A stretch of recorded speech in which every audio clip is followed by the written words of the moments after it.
Hello once again. I welcome you to today's lesson. Today's lesson we are going to be looking at data types in Python. So this is just an introduction as to what data types are available in Python and how we should be able to identify these data types in Python. In a nutshell, how to differentiate between one data type from the other. Now, some of the data types that we have in Python includes the following. We have numeric data types. We have sequence data types. We also have strings. We also have mapping. We have Boolean. And then we have sets. So we have the numeric, we have the sequence, string, Boolean, sets. Now let's deal with these data types. Now with the numeric data types, what we have is that we have what we also call classes in Python. Now, even though we are saying we want to have an introduction into the data types in Python, and these are the types of data that you can have, within each of these classes of data, we have what we call classes. Now, even in our societies, we have what we call the class system. The class system is to allow us to be able to know or distinguish where each one is in society. And one way of differentiating between the class that we are in and the class that others are in is by reason of how we behave and some of the attributes that we have. So classes in Python are also based on the attributes and also the behaviors of the data types, which we also call objects. So you hear a lot of people talking about objects in Python, and objects are usually created by using classes. So when we talk about the numerics, we have classes, and these classes of the classes that are under the numeric includes the int, the float, and then the complex. When we come to sequence, also we have classes, and under sequence we are looking at things that allows us to hold a collection of items. If that is the case, then we'll be looking at lists, we'll be looking at tuples, then we'll be looking at range. So it should be tuple range. And then strings are just strings, they hold a sequence of characters, and strings are just texts. We have mapping. With the mapping, we'll be dealing with dict. So when we talk about mapping, we learned in our primary schools or in our lower levels what we mean by mapping. To map something is to be able to have a key and then a value pair. So you say that, okay, A maps to B, so A then becomes the key, B becomes the value. So whenever you call A, B as a value should appear, and that's just dict key value pair. We have Boolean. With booleans we have the bool class, and what is that is that the Boolean holds values that are either true or false. We have sets. Sets allow us to hold a collection of unique items. We learned in maths when we're doing sets, and we have the union, the intersection, and all of that. So sets primarily allows you to hold a collection of unique set of items. So that's with sets. And under sets we have the set class, and we also have the frozen sets.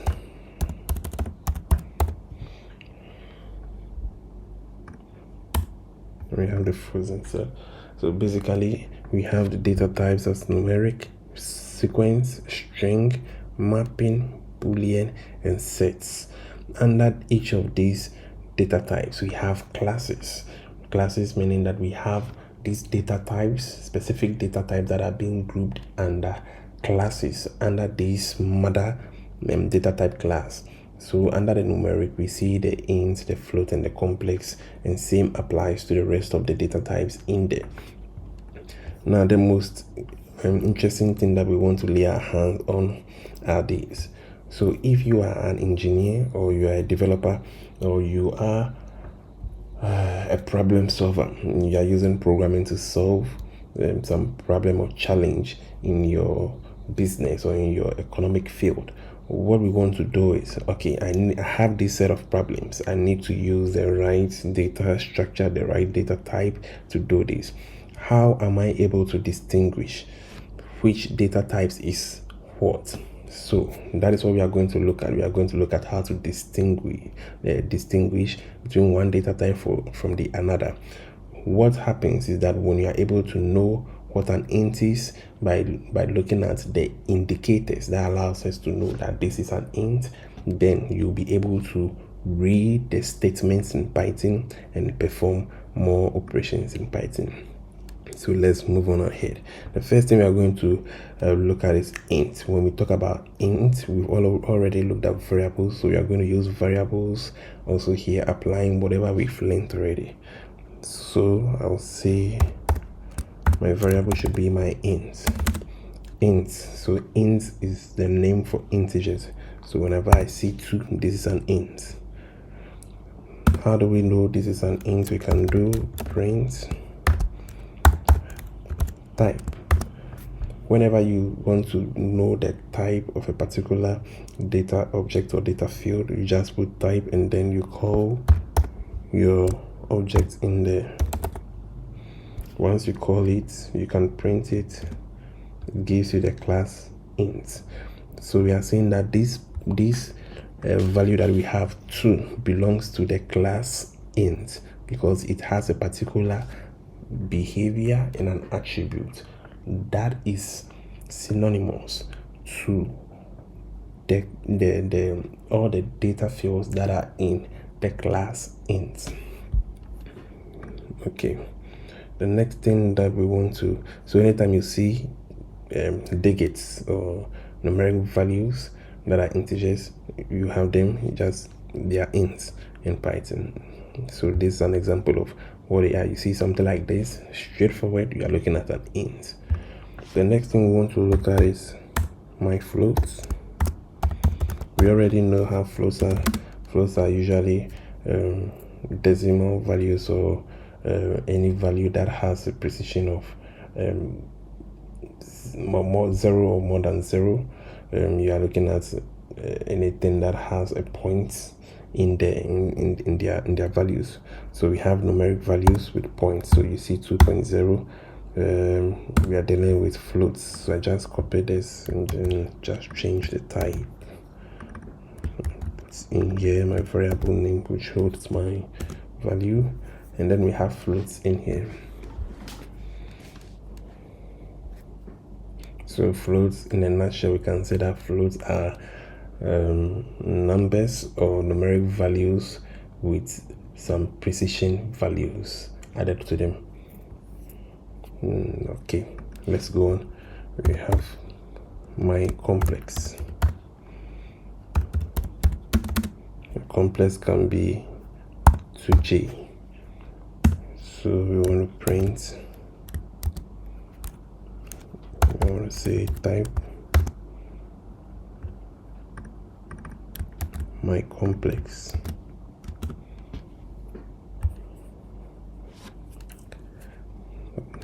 Let's see, let's add a print and see what we have. So it's giving us the class complex, meaning that 2J is within the class of data fields or data values that are denoted by the complex data class. And that's just about it. Now we can move to list. My list. What makes something list is this: it should come as a collection, but what distinguishes it from other collections is these fixed brackets. So anytime you see something like this, having a collection of items in there, automatically we are dealing with lists. So if we see 1, 2, 3, even though we have numeric values in here, these numeric values are in a collection and they are bordered by these fixed brackets. So automatically these are lists. So let's look at the class type given to it. We have here my list. Synonymously, let's copy the same thing. Let's name this tuple. What makes a tuple a tuple? Tuples are almost similar to lists. The difference between lists and tuples can be brought down to immutability. Immutability has to do with the fixedness or the ability for you to be able to change or not to change the values within your object.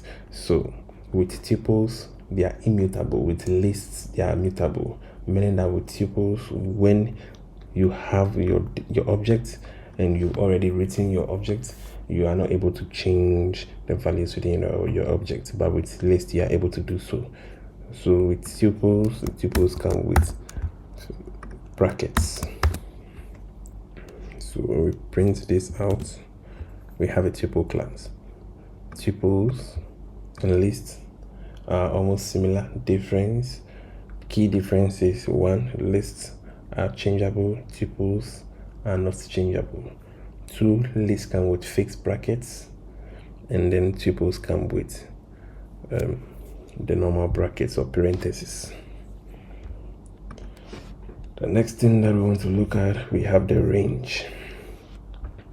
With range, usually you can call the range class. So range gives you values from a particular beginning number to a particular end number. So let's look at this.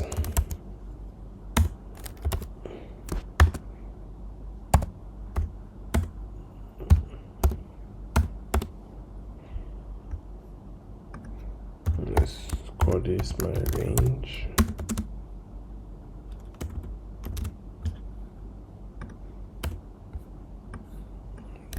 Let's print the class.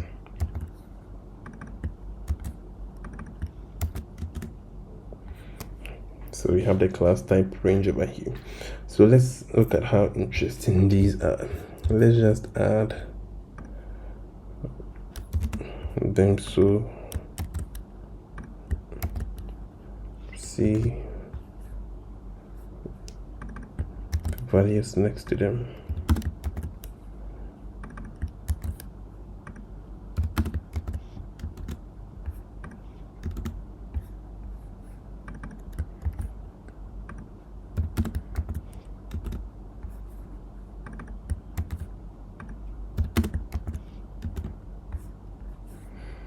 Now lastly, range.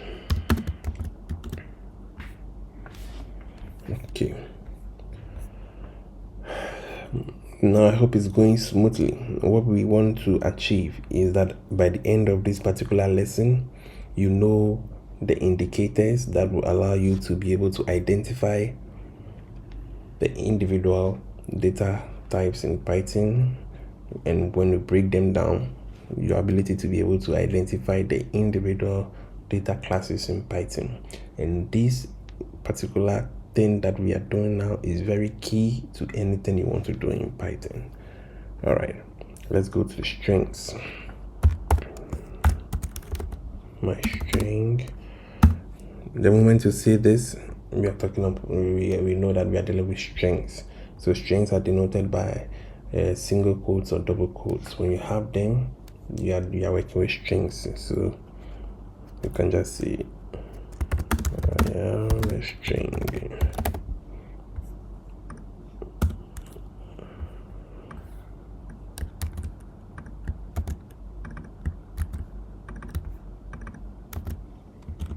So we have I am a string, and we have this particular object belonging to the string class. From strings, we have the mapping, which is dict. And we said when we talk about dict, we are dealing with values. We are dealing with the data objects that come in key value pairs. Dictionaries are denoted with the curly brackets 1. But the next thing that allows you to know that this particular object is a dictionary is that we are saying dictionary hold key value pairs. So 1, we are looking at the curly brackets that it come with. Then the second thing, we are looking at the structure of the data in there, and we are saying that it should be in the form of a key and then a value. So you can have A, and we can say A is to 2. You can decide to print this to see what we have.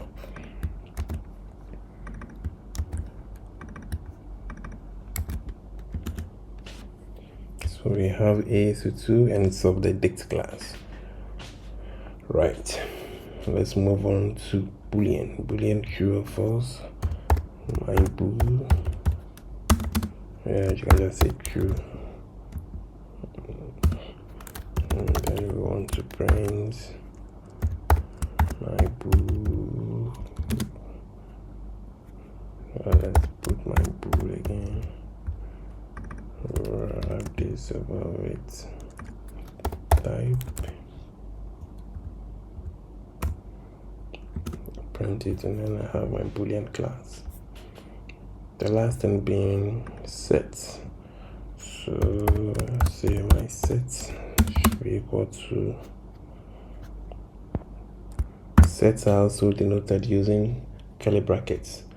So the difference between a set and a dictionary is that with sets, they only hold unique items. When you have a collection of items and there are duplicates in there, set there, when you convert it or you cast it into a set, what is going to happen is that set is only going to take the unique items in there and save them as a collection of items. So we have sets being synonymous to lists and at the same time synonymous to dictionaries. Synonymous to list in the sense that they hold a collection of items and the structure in there is just like how list objects are. You just have the values in there separated by commas. But when we say that they are also synonymous to dictionaries is because they come with curly brackets, just as dictionaries also come with curly brackets. The only difference is that dictionaries are key value pairs, they come with curly brackets, and with dictionary duplicates. Okay.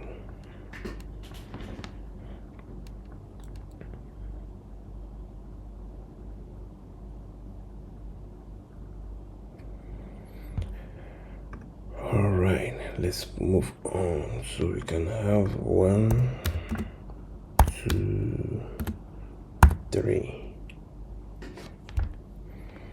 Let's print it out.